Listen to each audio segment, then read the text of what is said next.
Welcome to 100 Days of Trailhead, where the tech community comes to learn Salesforce, learn tech, get inspired, and invest in ourselves. We are your trail guides, here to support you on your learning journey. We release videos weekly. Hit the subscribe button so you don't miss a video. In the description below, you can find links for everything we mention in this video, as well as books and resources we found useful. Visit our blog, 100daysoftrailhead.com, for other helpful Salesforce and tech content. Welcome. Welcome. We are so happy that you are here. We are so excited because we've never tried anything like this. And so we are just like jumping for joy because, you know, I've always wanted to have something like this for 100 Days of Trailhead. And this is the second month of 100 Days of Trailhead. And we're just excited. So go ahead and start. Whit Dev's woman, you know, she normally doesn't look like this. So what we did as in honor of Black History Month, we not only have one of the shades of chocolate, we have a variety. Each one of these like the dresses down, the dress, the skirt, the leggings, they have all different shades of chocolate awesomeness. And so we have all these different items. If you are interested, there is a whole store that you can get, and this is just a taste. There's a lot of stuff in there. We've got geeky jewelry, all kinds of stuff. It's a lot of fun. But anyway, there's the bit.ly if I don't have it to drop into the chat. If somebody wants to do that, that would be super. Or just please take a screenshot or take a picture with your phone. That would be awesome. I'd like to point out that a Black woman can be 34 different shades. So, I mean, I just want to point that out. Absolutely. This is just a taste. Just a few of them. This is just a taste. All right. What's the mission of Whit Devs, friend? So basically, to summarize the mission of Whit Devs, we are a group of women developers or aspiring developers. So that's anybody that wishes to become more of a developer, go more on a technical path. We have nearly monthly meetings that are focused in technical nature. And this whole group is about supporting and honoring fellow women for their accomplishments, cheering them on, and helping them, you know, we all share knowledge. So somebody else might have something that you need, you might have something that they need. It's all a sharing kind of environment. So that's really what it's all about. And today is really connected into our mission for women in tech developers because we want to, you know, hear from different women. We want to hear their stories. We want to understand what's going on in our ecosystem and in tech. So we are so honored. Like, you guys have no idea. Like, some of these people I've known for a few years, but like, all of them, I just think the world of it. I'm so excited. So I'm going to have everybody introduce themselves. Let's start with Monique. Good afternoon. My name is Monique Jones. I am here originally in Phoenix, Arizona. Basically, long story short, started in nonprofit work, fell into technology. I am a product owner now, and digital product manager. I'm working for a consulting firm called ITX out of Rochester, New York, and working fully remote from there. So thank you. Looking forward to it. Hi, good evening. My name is Shola Lawal, and I'm currently in Maryland. I currently work at the University of Maryland in the engineering school, and I'm the assistant IT director. I'm doing pretty much hands-on web development, cloud-based solutions, and overseeing the IT support teams and IT programmers. Thank you. Wonderful. Yes, okay, so nice to meet you, Shola. All right, Dr. Makeda Keegan. I just love this woman. She's amazing. Okay. Well, I love y'all too. Hi, everyone. I'm Makeda Keegan. I am Boston-based. I work at Northeastern University. I'm a very proud Husky. Not only do I work there in the Office of Strategic Enrollment Initiatives, where I do business analysis and all sorts of things around project management and strategy, but I am also a proud graduate of Northeastern University 3 times over. I recently also got my PhD there, and I am doing research looking into equity issues in technology. I'm also very proud to say that I am vice president of Amplify, which is a nonprofit organization that is dedicated to amplifying underrepresented voices in tech. So thanks for having me. I'm looking forward to this discussion. Very cool. All right. So this next lady, I'm so proud. I'm so excited that she's joining us. Tiffany Spencer, HBCU course. Thank you so much. I'm Tiffany Spencer. I am a Salesforce MVP, user group leader. I am founder of an organization called HBCU Force, which works with HBCUs to help them implement curriculum to expose them to careers in cloud computing.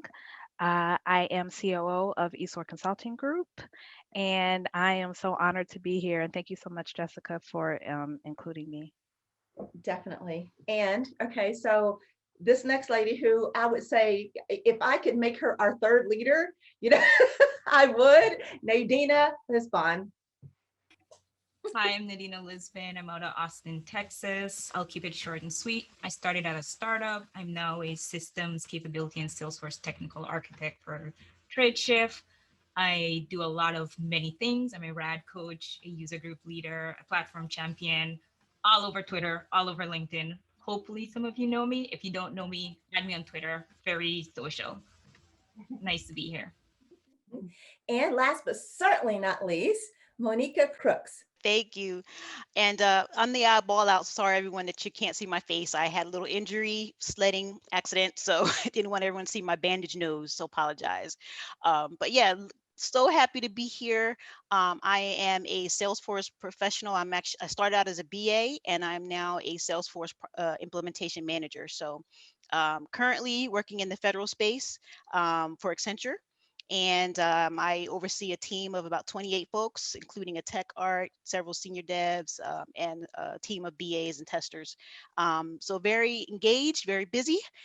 This week started UAT, so if I fall asleep for a second, I've been up late nights. You all know the pain and the struggle, right? But I'm also in the in Maryland, in Bowie, which is kind of just between DC and Baltimore. I have 2 children, and I'm so excited to be here. Hopefully you don't hear them tumbling upstairs, but I think we should be okay. Thanks, guys. Wonderful. All right, so I'm going to go back through the list, and I'd like to know, tell us about your current role and what you're responsible for. Let's start with Monique. All right, so currently I am a digital project manager, and essentially what I am focused on is, as you know, with all product development, you're working on innovation, working on identifying proper user experience, and I'm working with teams, multiple teams. Right now I have a team of about 15 people on one side of the house, another team of about 20 people that I'm working with, and our focus is working with a Fortune 500 company out of Rochester and helping them from a financial standpoint with their implementations from that area. So yeah. Thank you. Thank you. And Nadina, tell us about your current role and what you're responsible for. So my job title is Systems Capability and Salesforce Technical Architect. I like to tell people anything that's integrated into Salesforce is my responsibility. I also run a team of global developers, as well as help the day-to-day in terms of gathering technical business requirements. Thank you. Shola, your current role and your responsibilities in that role? Hi, so I'm assistant, well, my title is Assistant IT Director. And as I stated in the beginning, I do a lot of hands-on work. So I'm responsible for developing web-based applications with .NET. And I'm also doing cloud, well, pretty much Salesforce, CRM as well. But I'm also responsible for the IT support teams within the engineering school, and also the IT programmers as well that also assist with what I do as well. Thank you. And Makeda? So in strategic enrollment initiatives, what we're responsible for at Northeastern is essentially, very simply, helping our enrollment management organization do their jobs better with technology. A lot of my responsibility is Salesforce related, some of it isn't. I do a lot of business process improvements. We also do vendor selection. We do like a lot of things on the strategy tier, as well as the very well known and venerated typical BA things that BAs do. But we're kind of a Swiss Army knife of an organization at Northeastern in that division. And we interface with our central IT organization to support technologies around campus. Again, I work for Central Federal Services, and we basically contract with the federal government. So my current duty, if you will, or location is with one of the major federal agencies. Unfortunately, you guys know how it is. You can't say which agency you're working for. You got non-disclosure, but it's one of the bigger ones that you guys are probably all interacted with at some point or another. And I'm kind of charged with not only working with the client, but making sure that the projects that we have are delivered in a timely fashion. So ramping up the project, making sure all of our folks get cleared, and are able to successfully start the project all the way through to UAT and training. So yeah. Wonderful. Thank you so much. All right. And Tiffany, your role and your responsibilities. Yes, so I am COO and essentially practice director for Esor Consulting Group. So my partner handles all of the sales, and I handle everything related to all of our projects, working with our consultants, working with sales as far as scoping calls, doing our SOWs, and everything else that's involved in um, in managing projects and managing resources, which is very, very, and running a company, right? Which is, very different from when you're just an independent consultant to where you're like, okay, I'm responsible for some people and the company and all those back end things. It's a lot. So it's fun. And then, of course, with HBCU Force, working with schools, contacting schools, explaining to them what Salesforce, working with professors, creating curriculum, and interfacing across the ecosystem, trying to attract employers to recruit from these universities. Thank you so much. And as you see, all of these women have very different roles. And so from here on out, I'm going to ask questions, but it's a little bit more like a conversation, right? I might hand the question to someone else, but, if you're feeling pretty, wanting to answer that question, please, please, please answer it. So I'm going to start with this first question. What has been your biggest challenge in your career? And I'm going to start with Monika on that one. Yeah, so the biggest challenges so far, or not even just within Salesforce, but just in terms of my entire career in general, has always been my own insecurities, right? So we tend to be, or at least I know I tend to be my own worst critic. And I'm an overachiever, and I think that probably everyone on this call is in the same boat. And so I tend to put more pressure on myself than is really necessary. And as a result, you find yourself in settings where you feel I don't know enough. I need to learn more Salesforce. I don't know. But you have to kind of take a step back, right? And say, actually, one of my really good mentors was telling me this the other day, Azocha. She's also a senior manager at Accenture Federal Services. And she was saying, you can't know everything. You surround yourself with people who know a little bit of something different. And that kind of allows you to take a step back and take that pressure off of yourself. But that has been my biggest challenge and something that I work on a daily basis, trying to appreciate the qualities and the skills that I bring to the table and understand that, they are just as valuable as what everyone else brings to the table.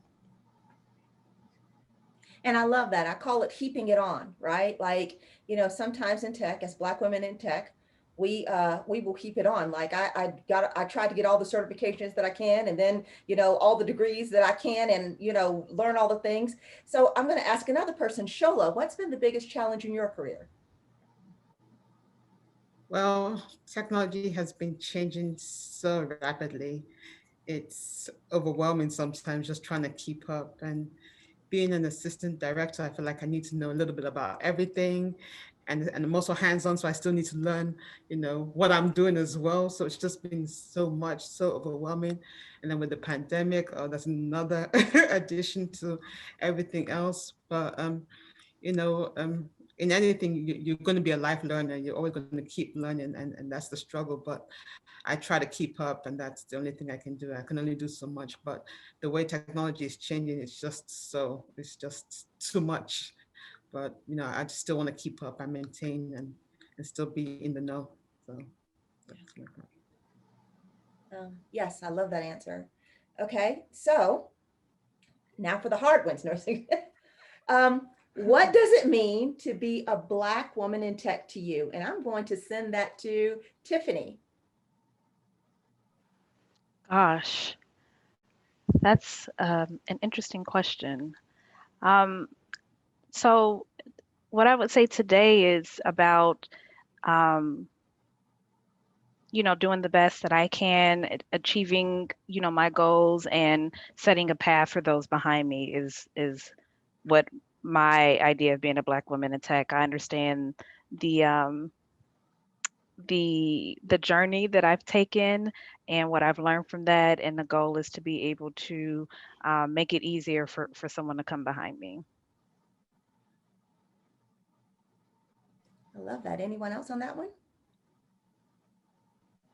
I'll chime in. You know, I think, Tiffany, you and I share a very similar view on this issue. You know, for someone who's been in technology, in higher education and in technology for 20 years now, and I hope the Whit devs don't bump me off this call. I actually started as a developer, and now I'm not a developer anymore. I was a full stack front end web developer and started like that. But when I started, I looked around and I didn't see anyone who looked like me, at least not initially. Well, I shouldn't say that. I got lucky. I got lucky because the one person who took a chance on me, even though I didn't know anything and was self-taught and didn't really have much of a resume at all, was the person who hired me, who was another Black woman who had been in the field for quite some time. And, you know, after job interview after job interview and not getting any success and not being able to get a job, you know, she hired me and she took a chance on me.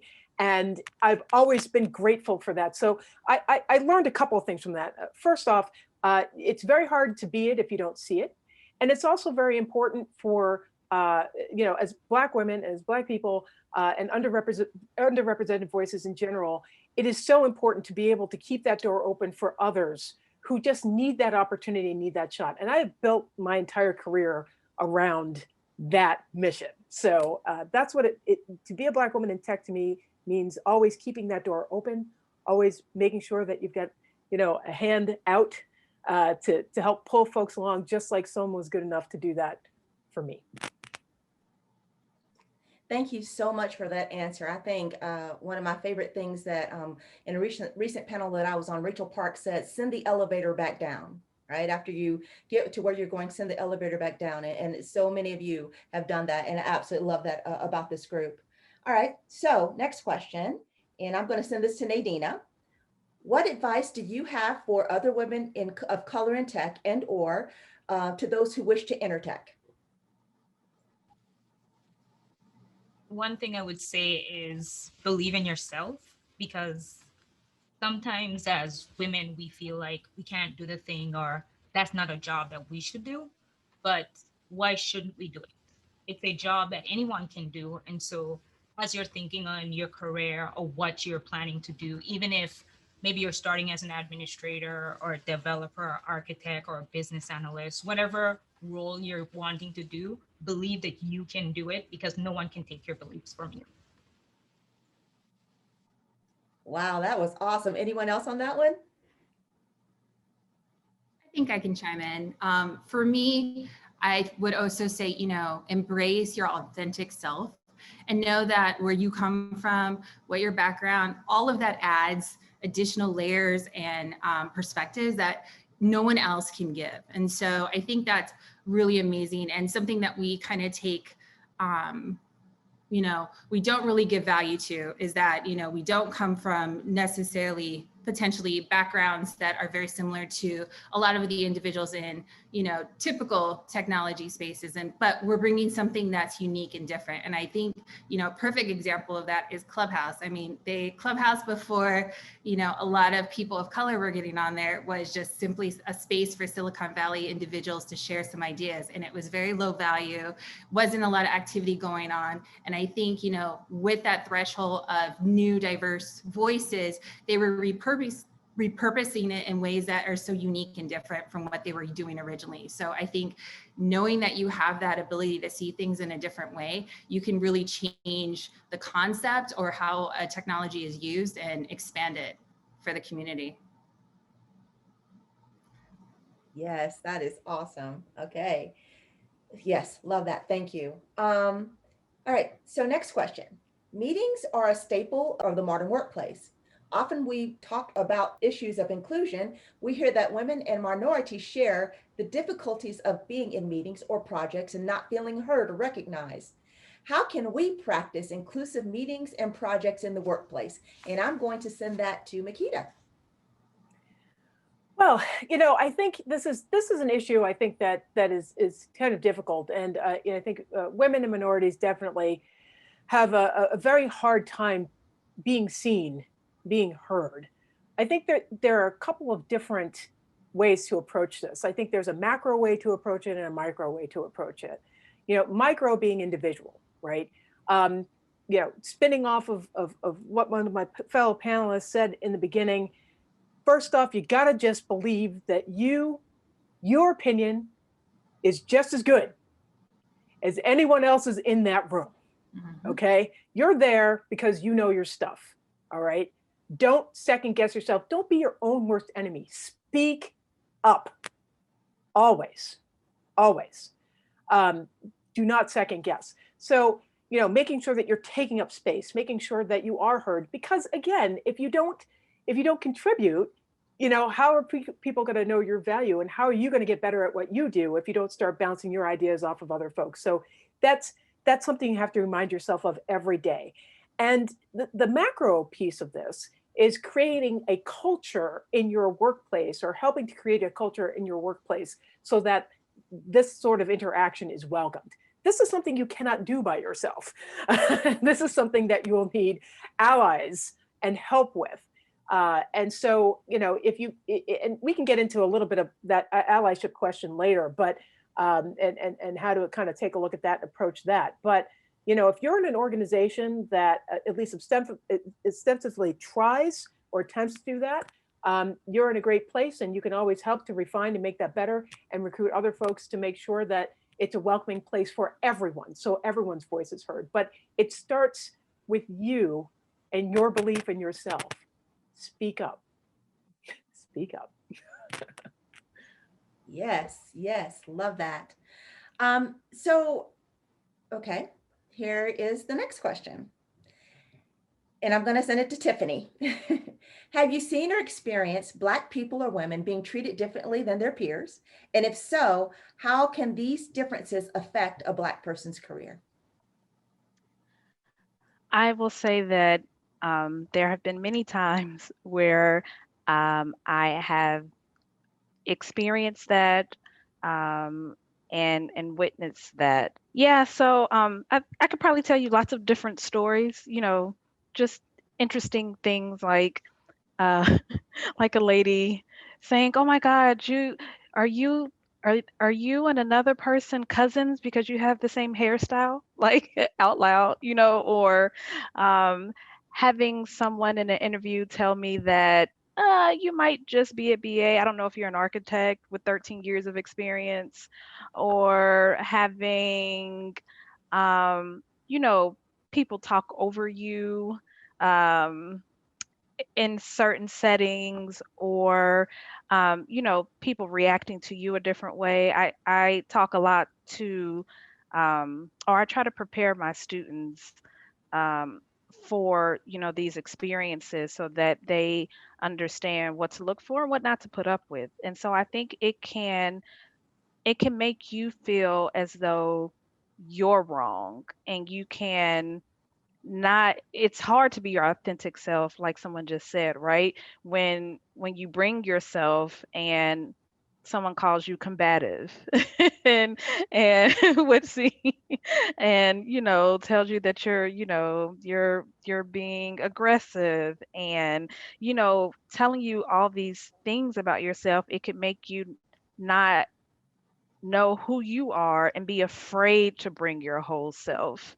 And it's very, very damaging. Like I was telling somebody honestly, like, after so many years, you need a therapist for all of this to be able to unpack all of these things that you have taken on over the years. And so you definitely have to practice, mental health and, taking care of yourself and, lots of self love and reflection and just understanding who you are and who you are not, because it can be very damaging and toxic. And I also, encourage people to move on from organizations. When I've spoken with Salesforce over the years, I've let them know very plainly that in the ecosystem, you know, entry level minorities are treated way harsher than other people, and they are not given the same level of grace that other people are, and it makes very talented individuals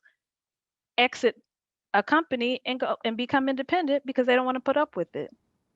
And that's not good for, that's not what we want to, have. And so, but if that's what people have to do for their sanity, then that's what you have to do.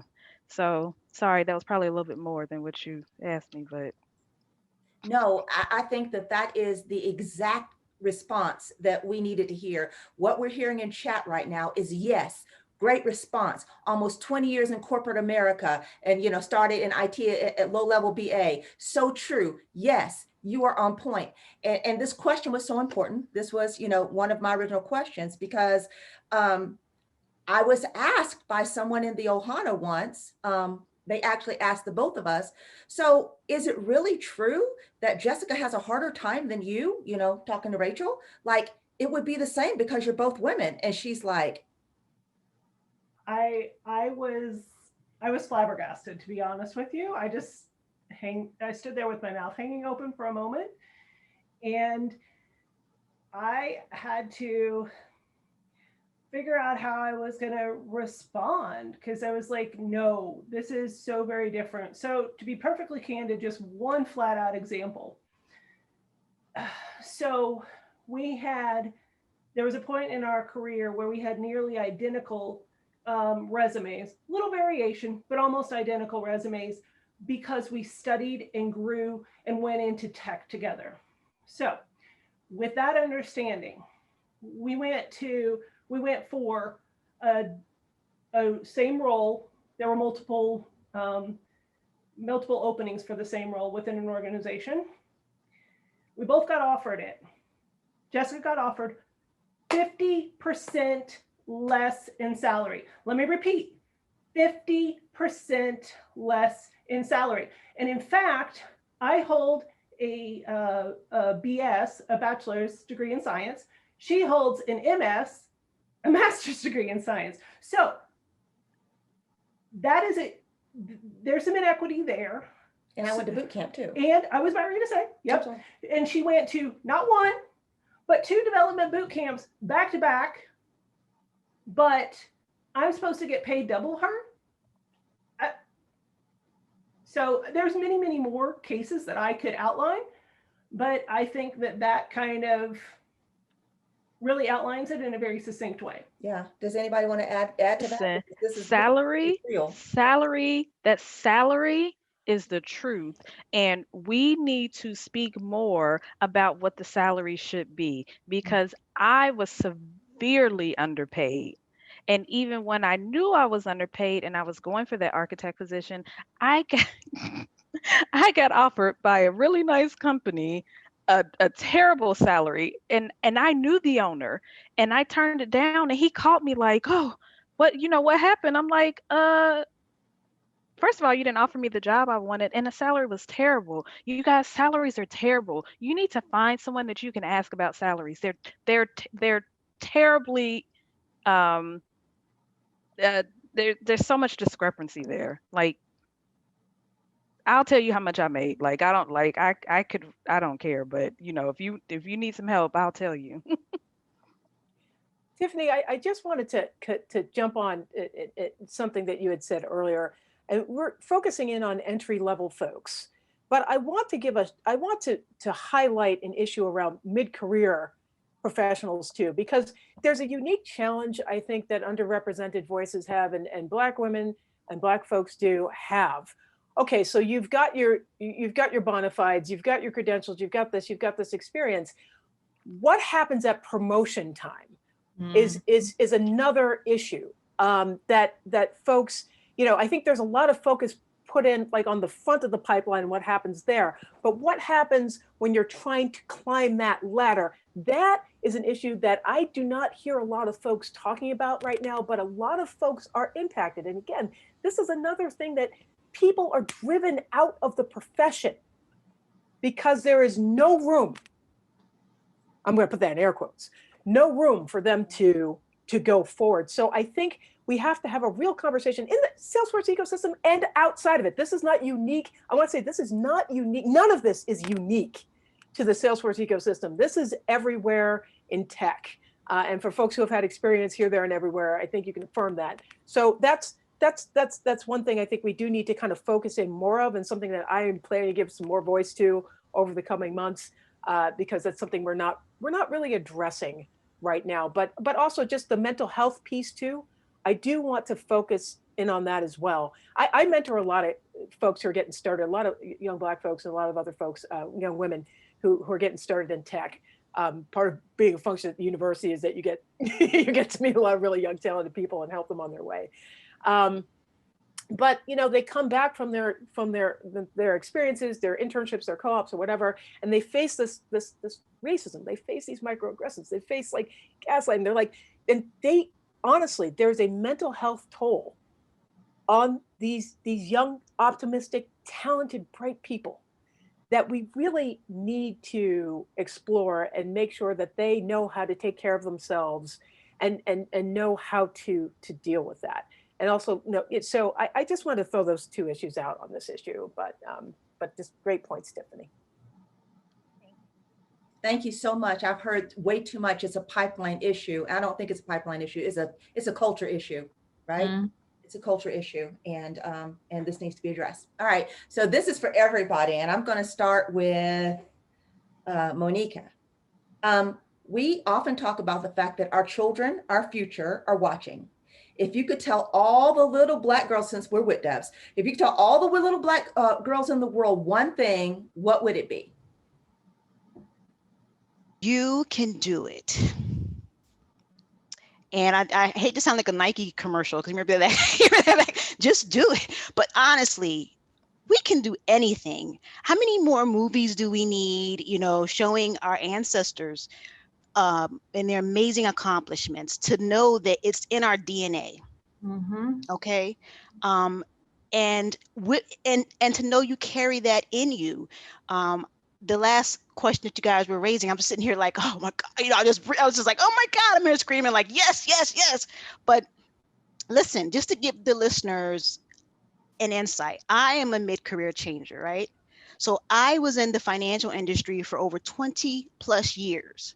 Decided to switch it to Salesforce when my company bought Salesforce as a tool, and I had to learn. I said, this looks interesting. And I just dove headfirst in, not knowing what I was getting into. But when I went to start, I didn't know what salary I should get. And I just want to give a quick shout out to Liz Halinga, who I saw, guess where I saw her for the first time? On this program with Rachel and Jessica. And she coached me and said, you know what, you need to be asking for 6 figures. I'm like, I can't do that. I don't know this stuff. And she said, girl, don't take anything less. And when I stood up and started doing that, I couldn't believe the amount of money that I'm making now. I would never have thought I could make this type of income in this industry, well over 6 figures now. So my point to that is we have to believe in ourselves. Know our self-worth. So all little Black girls, and it doesn't just stop with getting that job, right? I'm so happy to see Tiffany here, representing a Black woman who owns a company. That's something I aspire to. Let's get to that next level. Let's get to the level where we're not promoting others' software, but we're building software and we're creating these billion-dollar companies, and we're in hiring and teaching our communities. So those are the goals and aspirations that I would hope that our young girls are striving towards. And shout out to Black Girls Code for also, helping to inspire a lot of young people. Love that. Hashtag 100 days of app building. Just putting that out there. All right. Shola, right. Shola, if you could tell every little Black girl something, what would you want them to know? I think Monika has touched on it as well, what I'm going to say, and some of our panelists has also touched on it, because what I would tell them is to believe. You definitely have to believe in yourself. There are going to be the naysayers out there, but you got to believe that you're able and you're willing and you're capable of doing it. You can do anything you put your mind to. So I believe that belief is the word that I'm going to tell my young girls. Love it. Nadina, every little Black girl, what would you tell her? It's hard to follow up, but I would say continue to dream big. We have big dreams when we're younger, and as we grow older, they seem to get smaller, but continue to dream big, continue to know that the thing you dreamt about, it can become a reality. Okay, Monique, what you got? I would say all of those are really good, but I would also add, trust your gut. I think too many times we have the knowledge, we have the talent, but we just don't trust ourselves. So, put all those naysay voices in the back and just move forward, because you know what you can do and you know that it can be done. Yes, love it. Tiffany, what you got? I don't know. Everybody said so many good things already. I mean, I guess I would say, something to the effect of, don't be afraid to be yourself, or, don't be afraid to be an individual, and just giving that young woman the courage to just do you and be confident in that, which I think is hard sometimes in the world today. And Makeda, what would you tell that little girl? I don't know. I think she's just gotten a whole bunch of wisdom. I'm not really sure if I can add too much of anything else. The kid's head is probably spinning right now. So I think we got to let that sit with her for a little bit, let her kind of absorb all that. But I think some of the responses here, they're beautiful and they're perfect. So yes to all of the above. And I'm going to add in, you're enough. Yes. And I'm saying this because of the heaping on. I realized about me recently, that I keep on heaping stuff on because I keep on going, I don't know enough. I'm not fast enough. I'm not smart enough. I'm not this enough, right? You're enough. Little Black girl, Black woman, you're enough. You don't have to be something else. You don't have to be something more. Just be you. All right. Okay. So next question. Let's go to allyship, my next favorite topic. Right? Because we should be able to call the people allies ourselves, right? The underrepresented population. So allyship is an important aspect of bringing about an equitable world. And would you mind sharing what it means to you for someone to be an ally, or the characteristics of an ally? So in other words, an ally is someone who, Monique. An ally is someone who maybe can see your talent, see the things that are growing and budding inside you, and give you a platform, give you a spotlight, give you an opportunity to shine and grow in that space. That's awesome. Any follow-ups to that? I would also say in the counter, I think an ally is also someone who, when they're seeing that things are not going in the proper direction, that there may be antagonistic activity happening around, they're the ones who are coming in and stepping in and saying, no, that's wrong. Or they're saying, no, she's right. Or no, Monique, what did you want to say? And so making sure that they're leading the conversations and maybe some of the background discussions that are happening and protecting them from that space. Yeah, I think as a business owner,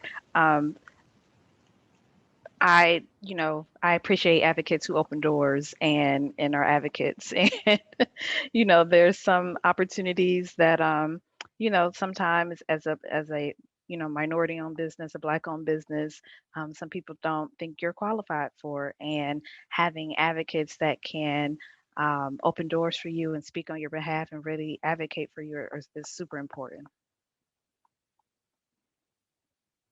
Okay, I'm going to follow up with that. Allyship is important and is critical for a more fair workplace. What are some specific ways that people can be allies and supportive to Black women in their career development? Makeda. Well, I think just teeing off of what Monique and Tiffany said, being an ally is at once a proactive and a reactive sort of position, right? So in order to specifically help Black women, Black people, underrepresented voices in whatever sort of employment situation or any kind of system that you're talking about, whether it's, promoting Black businesses, promoting Black people, they can specifically make an effort to do that, and not in a performative way. Let me talk a little bit about the performative allyship issue that, and it goes even beyond like putting a Black square on Instagram to say that you support Black business, because I think that's probably the tip of the iceberg of the performativeness.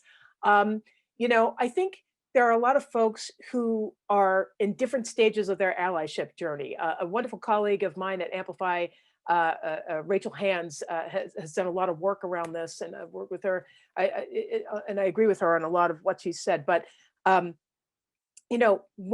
a stage where people want to help, but they don't know what to do. There are people who don't even know that there should be some sort of an allyship situation. So for part of what folks can do is kind of figure out, first off, where they are on their allyship journey.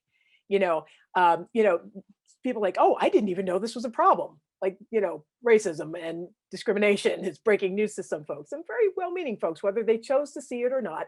Now they care about it. Good.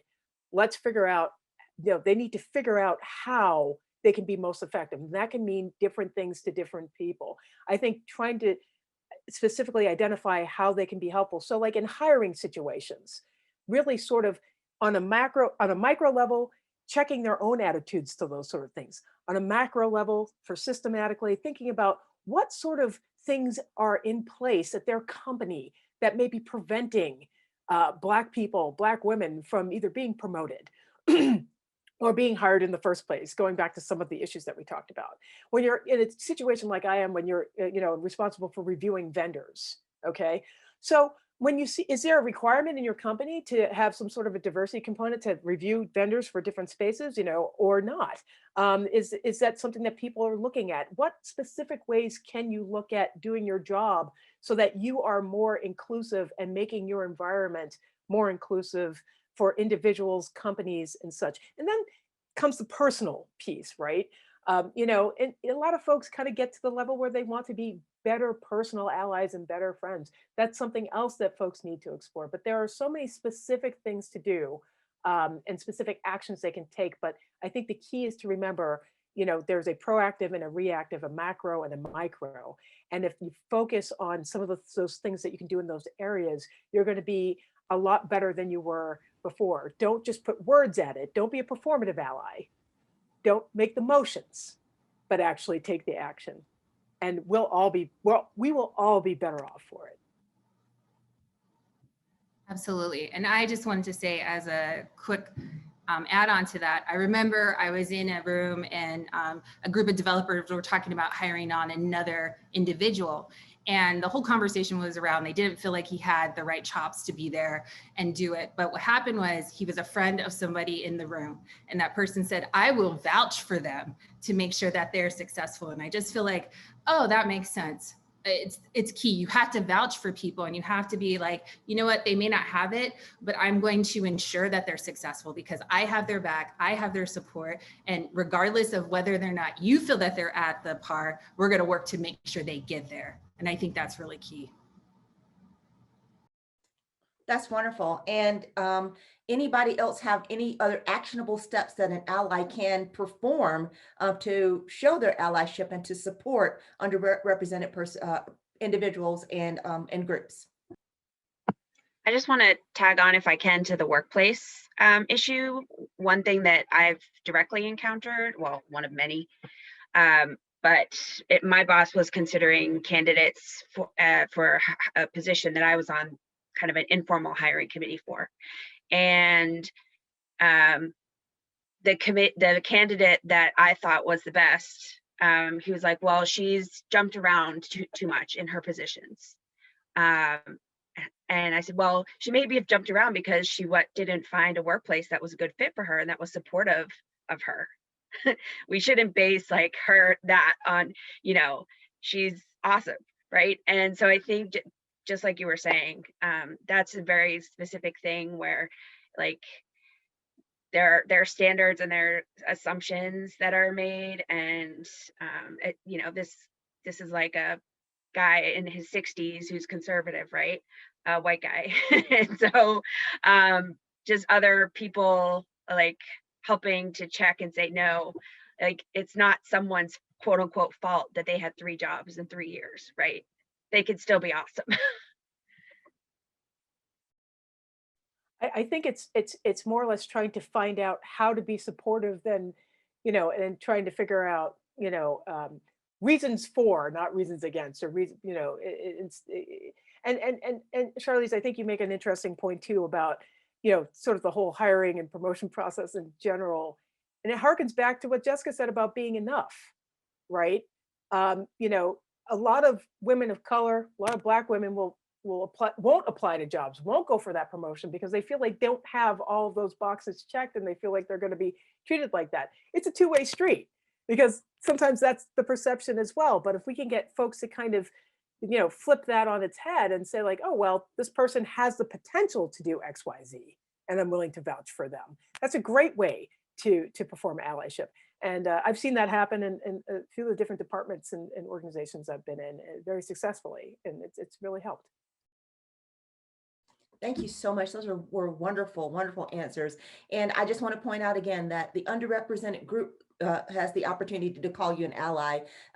If you are in the majority group, you should definitely not say, I'm an ally, just wait, let the people in the underrepresented group call you that, right? Let us see something in you. And so I'm going to do something, and I hope this works out. We're going to ask the audience if you have any questions. We don't have a lot of time. But, chat your questions because, there's been a lot of interaction in chat. And I want to make sure if someone has something pressing that they can ask, and because you have all of these beautiful, amazing women here. So what questions do you have, audience? Asking again. This is Tasha Ruck. Can we have an ongoing discussion about this, perhaps on Clubhouse or another platform? I think that's an excellent idea. I need this discussion regularly in my life. There should be multiple discussions about this. I'm going to agree with that. Yes, one of the things is everything from allyship to us talking about salaries. Like there's so much to talk about. So I agree with you, Tasha. This needs to happen. Yes. Yes. I have other people saying, yes, me too. Yes, please. Okay, this needs to happen. So one of us needs to figure that out. Okay, so Jessica Brown, I actually have an interview for a promotion tomorrow, and all this was really informative, and I'd love this to happen again. Okay, and that's something that we as Whit devs want to do. This has been a dream of ours for a long time. Yes. And so to have this opportunity has just been amazing to first of all, I fangirl for all of these people. I think that they're amazing, right? And so, I feel lucky enough that I knew enough people, knew the people to make this happen. So, so this is amazing. Yes, we could definitely put something on Clubhouse, make this a regular thing. Wait. All right. Mentoring. Mentoring is a topic that I would like to hear. Do all of you have mentors and mentees? I can say yes to both. What about y'all?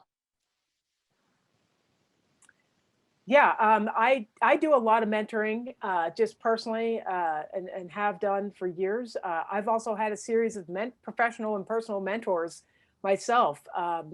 you know, it's one thing that I think every person needs for their professional lives. Just somebody with a little bit more experience, who's kind of been through it, who can give some sage advice and help you kind of determine what your next steps are. So I think the value of that is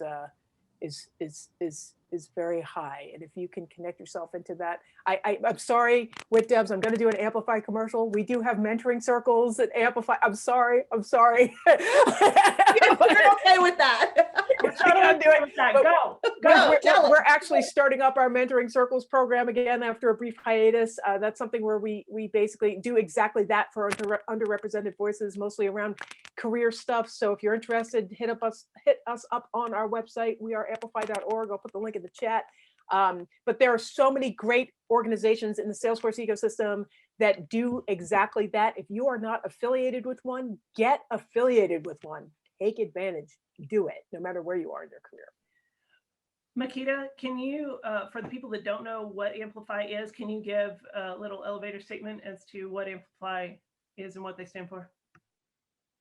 So Amplify, our mission is empowering underrepresented voices in technology and those who support them to be fearless leaders. So we basically work for equity and representation in all areas of tech. So we do that for, on many different ways. First off is certification and education. We have study groups. We want to make sure that folks have the credentials that they need to advance in their careers. We also do mentoring, as I said, mentoring circles, helping people, reach their very specific career goals in tech. We also help different organizations with strategy around inclusion and diversity and equity in the Salesforce ecosystem and beyond. And so that's another thing that we do. And the other big piece of what we do is the allyship piece. Like I said, my colleague Rachel Hands has done a lot of work around this. She has a monthly meeting around helping people be better allies and do a lot of work around that. So those are the primary things that we do in a nutshell. And we do a lot of things and all the things, and we try to be as helpful as possible. So I'll put the link in the chat, and if anyone's interested in finding out more, sign up on the website, and I'll drop my email in the chat too. But okay, end commercial. But we're here to be a resource for No, thank you for the commercial. What a lot of people don't realize is that before I did any of this, I was a member of Amplify, right? Amplify changed my life. So, Amplify all day long. Yeah, so I said great commercial. So, okay, we are running out of time. First of all, guys, in order for us to make this into a clubhouse, we're going to need your help. Somebody to collaborate with us, because this does need to be an ongoing conversation. Okay, yes, Monique. Okay, we'll talk about it. All right. So everybody, you have, let's see, we have 4 minutes. So everybody has about 45 seconds to tell us where to find you. Monique, go. Where can we find you? All right, you guys can find me on Clubhouse, Twitter, as well as Facebook, Miss Digital Dame, as well as LinkedIn. Please share. I would love to connect with everybody here. Awesome. Okay, Nadina, go. 45 seconds. I'm not on Clubhouse because Android is not on Clubhouse and I'm an Android user. So I won't be on Clubhouse till Android, but you can find me on LinkedIn and Twitter. Dropped it in the chat. Awesome. Okay. Shola, where can we find you? Hi, I'm only on LinkedIn right now, but I hope to join Clubhouse when that's available. Okay. Makeda, where can we find you? Folks, you can find me right up on the Twitter machine at Makeda WK. You can also find me on the emails and on LinkedIn. I pop some of that stuff in the chat. Awesome. Okay, Monika, where can we find you? You can find me on LinkedIn. I just dropped it in the chat as well. I'm also on Twitter. I can't get it out. Also on Twitter, not as frequently, but under SF Addict, Salesforce Addict 1. Awesome. Okay, and last but certainly not least, Tiffany, where can we find you? I'm on Clubhouse at the Tiff Spencer, or is that what I said? Whatever I just typed in the chat. Twitter is at the Tiff Spencer. And then I dropped my LinkedIn in there. I think it's the Tiffany Spencer. So any of those are fine, or email. All right. So there take a picture of this. Yes, everybody take a screenshot, a picture. Here's all their deets. And I'm just going to give you guys just a few moments. You got it? I hope you did. All right. So One last thing, we've got some upcoming meetings coming up. So in March, we've got Mitch Spano, and he's rolling out a new Apex framework on how to orchestrate all of your Salesforce automation. And I got a sneak peek. It's really, really cool. So watch for that event to drop.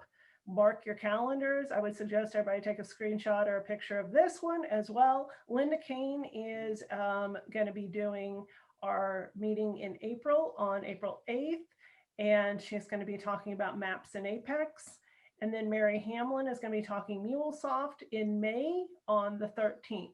So mark your calendars, save the date, plan accordingly. But more to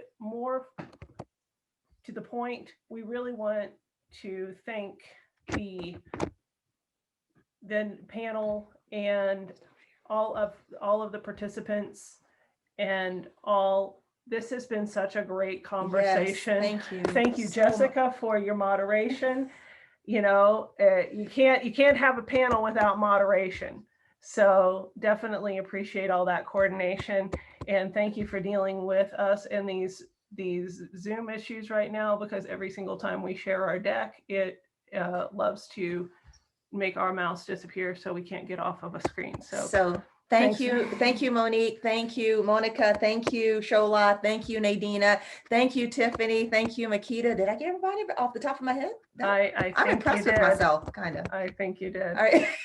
From the bottom of my heart, thank you, because some of these questions were hard, and thank you for all of the participation. This video will be coming out on YouTube next Wednesday, so you'll be able to rewatch all of the things. So thank you to all of the panelists. Thank you to everybody for coming, and we will see you out there on social media, and then we'll also see you next month. Absolutely. So it's the 100 Days of Trailhead, all run together. That's the YouTube if you're not familiar, and that's where you can find a recording. So if you feel like you want to hear this again, just know that it's going to be there. Thank you. I just want to say thank you to each one of you. I really appreciate you being here. I really appreciate you moderating this. I really believe that this is an important conversation that needs to continue, and it will continue. Absolutely needs to continue. Yeah. And for the allies out there, I just want to leave with this little note.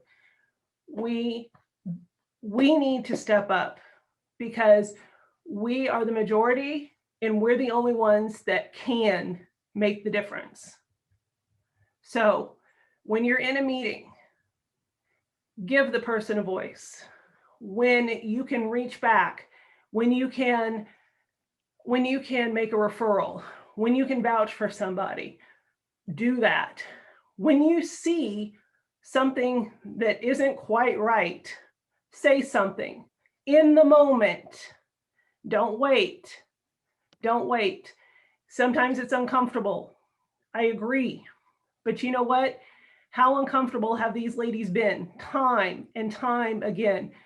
I can say for me, I can be a little bit uncomfortable, in this little moment, just so I can stop something. So I encourage everybody who is trying to better their allyship or become an ally, please step up.